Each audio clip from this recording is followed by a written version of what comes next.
Let's talk about companies that just kick ass in any economy. And this is where I always love the market takers. Let's talk about our friend Jim Anderson, CEO of Lattice, and the performance of him and his team this quarter.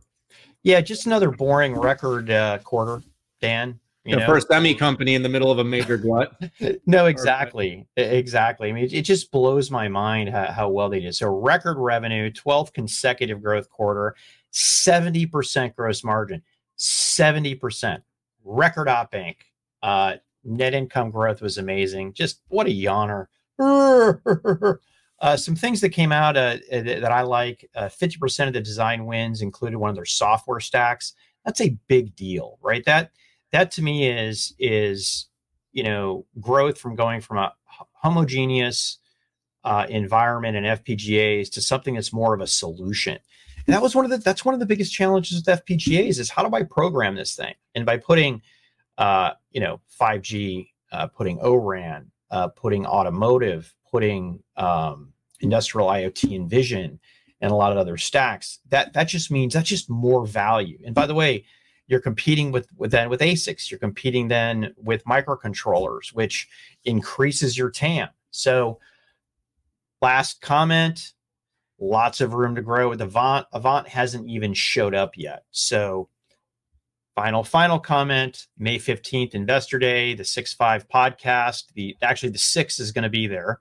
Dan is going to be there driving. I am going international. I'm not going to be able to make it, but I will be there in spirit, Dan. Hugs and kisses. Yeah, I appreciate you, taking half the credit and doing none of the work. Just kidding, everybody. Just kidding. We've gotten each other's back in the past. Sometimes it's me. Sometimes it's the 6. Sometimes it's the 5.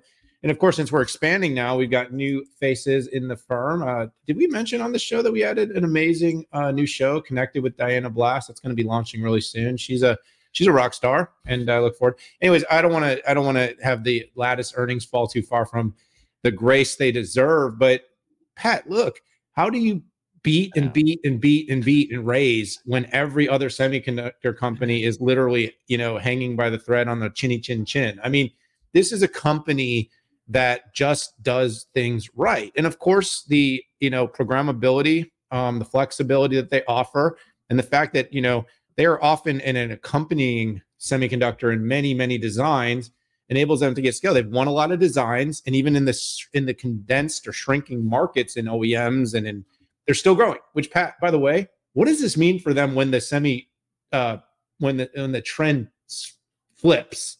And all of a sudden, all the other companies are growing really fast. They're growing right alongside. So I actually think this is a company that is in an incredibly good position. They're aligned to 5G. They're aligned to AI. They're aligned to IoT. They're aligned to robotics. They're aligned to server. They're in all the right spaces, and they have a story to tell. They basically diversified themselves out of most of the complicated parts of their business and consumer. They got a little bit of exposure there, and that was probably the weakest part of their report. But also, Pat, they're expanding margin, which means they have a lot of pricing power, which means, the company can continue to make more money on even less revenue. So even if growth slows down, they're able to make more dollars out of every dollar that they sell. It's just a very well-run company, Pat. And of course, at $1 billion, it's different than when you're at 50 billion, and the ability to continue this types of growth from where they're at now to 5 to 10 billion a year in revenue. But you got to like their prospects, Pat, and you got to like the fact that they've added TAM consistently and that they're running a really good race. So, like I said in the beginning, I'll say it at the end. Congratulations to that team. That was a great report. That was one of the best semi reports of this quarter by far.